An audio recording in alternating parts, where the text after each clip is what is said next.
আমার স্বামী ছিল সংসারের হাল ধরার, এখন সে চলে গেছে। আমি চাই আমার সন্তানের ভবিষ্যতের কথা চিন্তা করে যেন সরকার আমার ছেলে মেয়ের পড়াশোনার দায়িত্ব নেয়।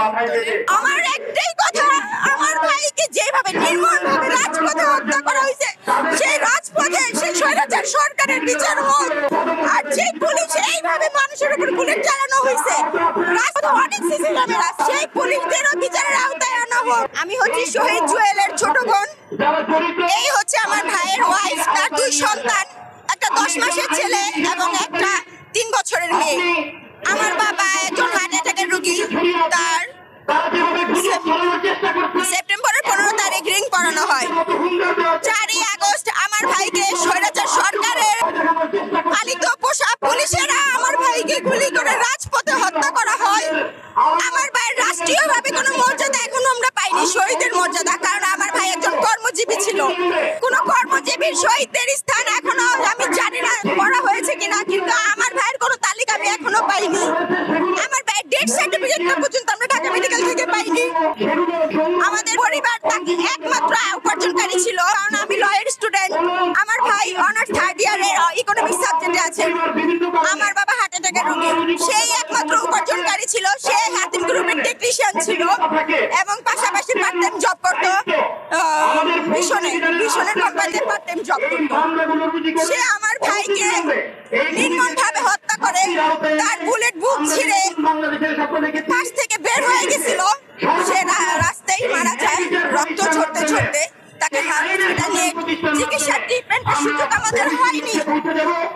ভাইয়ের সাথে কথা বলতে পারিনি, কোন অবস্থায় ছিল ভাই, কতটা কষ্টে ছিল আমার ভাই, সেই কথা আমি জানতে পারিনি। আমার একটাই কথা, আমার ভাইকে যেভাবে নির্মমভাবে রাজপথে হত্যা করা হয়েছে, সেই রাজপথে সেই স্বৈরাচার সরকারের বিচার হোক। আর যে পুলিশ এইভাবে মানুষের উপর বুলেট চালানো হয়েছে, রাজপথে অনেক সিসি ক্যামেরা, সেই পুলিশদেরও বিচারের আওতায় আনা হোক। আমার ভাইয়ের রাষ্ট্রীয় মর্যাদা দেওয়া হোক, এটাই আমাদের দাবি। আমাদের দাবি সবার কাছে আরোপ করা হলো, শুধু ছাত্র নয়, ছাত্রদের পাশে অনেক জনতা ছিল, সেই কর্মজীবী ভাইদেরও মর্যাদা দেওয়া হোক। 10 মাসের একটা 3 বছর আমার স্বামী ছিল সংসারের হাল ধরার, এখন সে চলে গেছে। আমি চাই আমার সন্তানের ভবিষ্যতের কথা চিন্তা করে যেন সরকার আমার ছেলে মেয়ের পড়াশোনার দায়িত্ব নেয়। আর আমার দেবর, আমার ননদ সংসারের হাল ধরছে। আমি চাই এখন আমার দেবরই আমার সন্তানের বাবা হোক, চাচা হোক, দুইটাই। আমি চাই আমার দেবরের যাতে একটা সরকারি চাকরির ব্যবস্থা করে দেয়, আর আমার সন্তানের 2টা ভবিষ্যতের কথা চিন্তা করে যাতে একটা কোনো ব্যবস্থা করে দেয়, যাতে ওদের পড়াশোনার খরচটা সরকার দায়িত্ব নেয়।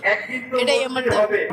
মা মানা করছে, আমি তো মানা করি। তারপরও আমার ছেলেটা বিকালবেলা যায়, যাওয়ার পরে কিছুক্ষণ পরে গুলি খাইছে। কিন্তু এরপরে বাবা আমার আর কোনো জ্ঞান ছিল না, আমি কইতে পারি না। আমি চাই আমার সন্তানের যেন বিচার হয়। ওর 2টা ছেলে মেয়ে আছে, ওদের যেন ভবিষ্যতে সরকার কিছু একটা কইরা দেয়, এবং যারা শহীদ হয়েছে সবাইকে যেন সবাই ইয়া করে। আমার ছেলে নাই, আমি অসুস্থ, ওর একমাত্র ছোট ভাই আছে, ওর ছোট ভাই আর ওর বোন, এই 2জনেই সংসারের দায়িত্ব নিতেছে। এখন ওরা ছাড়া আমার কেউ নেই। আমি আকুল আবেদন করি প্রত্যেকটা শহীদ পরিবার যেন তাদের একটা কিছু হয়, তাদেরকে যেন একটা কোনো সুব্যবস্থা করে দেয় বর্তমান যারা সরকার আসবে।